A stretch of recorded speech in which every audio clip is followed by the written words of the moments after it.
నా favourite top ఎవరిని అడిగేసుకున్నావు? తీ ముందు. అక్క ప్లీజ్ అక్క. తీమా నానా.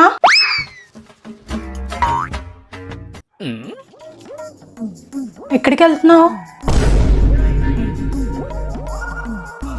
అది ఫ్రెండ్స్తో బయటికి వెళ్తున్నాను అక్క. కార్ ఎందుకు? అది ఫ్రెండ్స్. కార్ లేకుండా వెళ్ళు. కార్కి ఇవ్వు. ఇప్పుడు వెళ్ళు.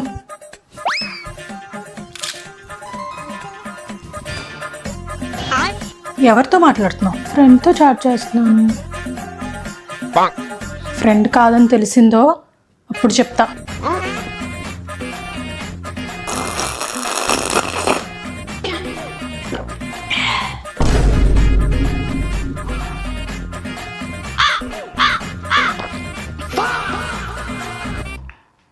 పడుకున్నావా లేక ఫోన్ చూస్తున్నావా?